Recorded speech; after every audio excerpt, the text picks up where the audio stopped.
Making a feature film is really hard. And making one outside of your home country means even more obstacles. Today on Japan Story, Tokyo-based filmmaker Darryl Wharton-Rigby will talk about the experience of making his film Stay and its important theme of hope.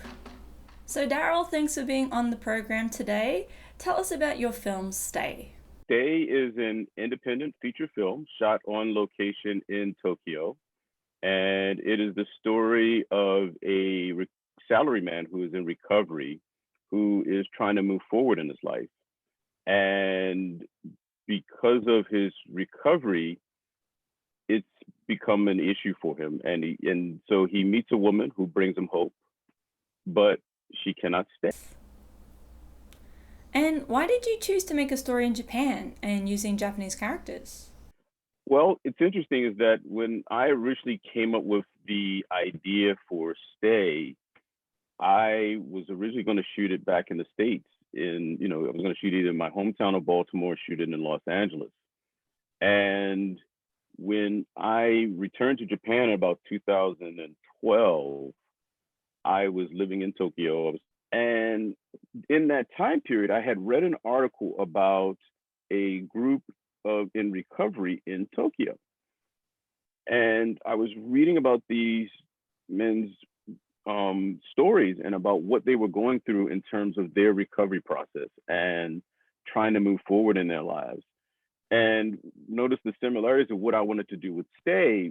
But the one difference that I noticed was that here in Japan, it's less forgiving in terms of the acceptance of society. So like if you're in recovery and your employer finds out about your just being in recovery or having issues with it, they can let you go.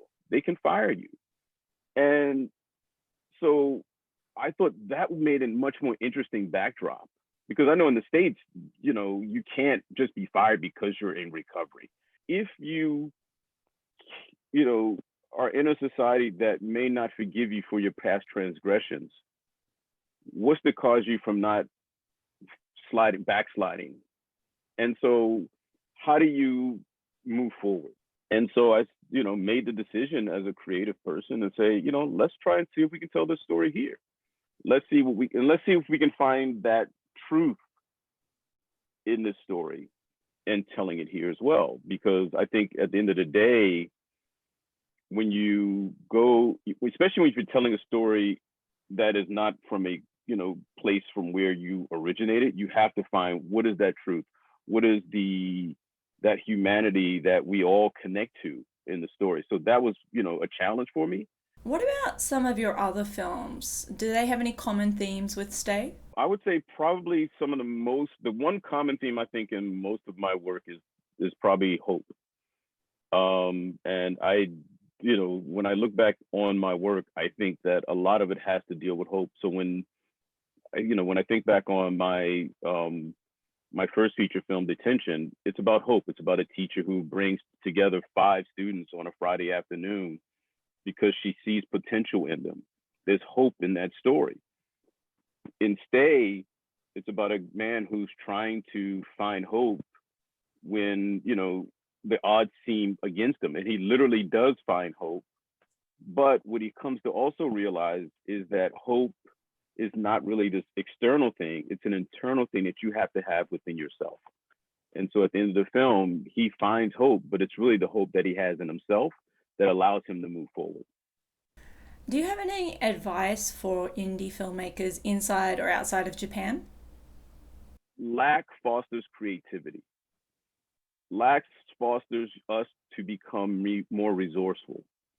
And so when you have certain things that create certain limitations, then you find new ways of making things happen. I've been seeing that there are a lot of filmmakers and indie filmmakers who are making projects happen and are talking about making projects happen. I want to make another film here in Japan.